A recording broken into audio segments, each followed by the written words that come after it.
आज मठ जत तालुक्यातील एक प्रसिद्ध मठ आहे आणि मठाचे मठाधिपती आमचे मार्गदर्शक माननीय तुकाराम महाराज यांच्या कल्पनेतून वेगवेगळी सामाजिक कामं या परिसरामध्ये चालू असतात। कोणाचाही 1 रुपयाची देणगी पावती न करता स्वतः वेगवेगळे सामाजिक उपक्रम मठाच्या मार्फत तुकाराम महाराज राबवत असतात।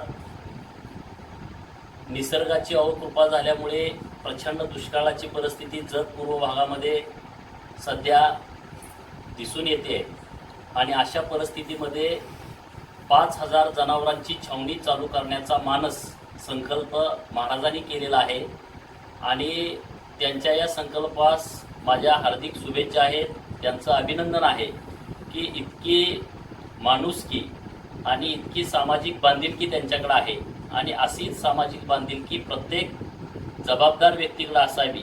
ज्यांच्याकडं परिस्थिती आहे त्यांच्याकडं दानत असावी अशा पद्धतीचा मेसेज महाराजांच्याकडून सर्व राज्यातल्या दुष्काळी पट्ट्यातल्या लोकांनी घ्यायला पाहिजे।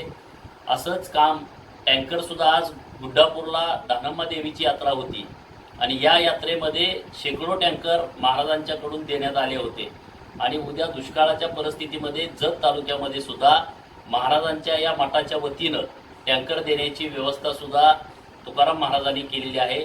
मी दुष्काळी पट्ट्यातील सर्व लोकांच्या वतीनं माझ्या वतीनं त्यांचं मनपूर्वक अभिनंदन करतो आणि त्यांच्या या कार्यास शुभेच्छा देतो।